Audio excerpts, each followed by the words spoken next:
তুমি চিন্তা করো, আইনাইন ওয়া লিসানান ওয়া শাফাতাইন, তোমার দুটি চক্ষু নিয়ে তুমি চিন্তা করো,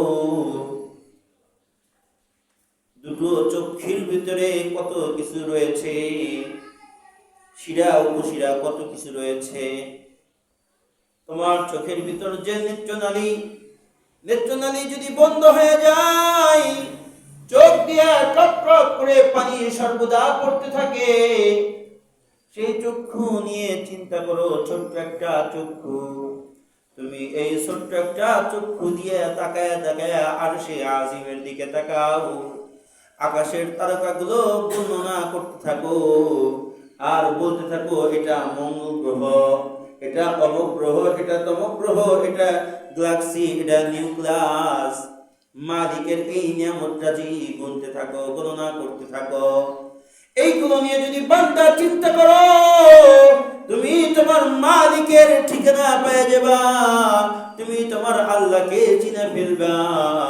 যেমন নাকি এইগুলো গণনা করে করে আল্লাহর পয়গম্বর ইব্রাহিম চিন্তা করত, যখন আসমানে সূর্য উঁকি মারত, আল্লাহর পয়গম্বর ইব্রাহিম আলাইহিস সালাতু ওয়াস সালাম চিন্তা করত, এই বুঝি আমার মালিক, এই বুঝি আমার আল্লাহ আসমানে উঁকি দিয়েছে।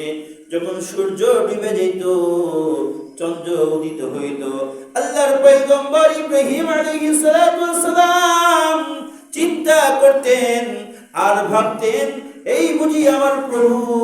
যখন চন্দ্র ডুবে যেত, চন্দ্র বিনাশ হয়ে যেত, সূর্য আলো উদিত হইত, তখন ইব্রাহিম পয়গম্বর ভাবতে থাকে আর মনে মনে চিন্তা করতে থাকে, এগুলো আমার আল্লাহ না, এইগুলো যে উঠাইতেছেন, এগুলো যে ডুবাইতেছেন, সেই হইতেছে আমার আল্লাহ, সেই কাদেরে কুদরত ওয়ালা আল্লাহ, যিনি আসমান এবং জমিন সকল কিছু মালিক আল্লাহ।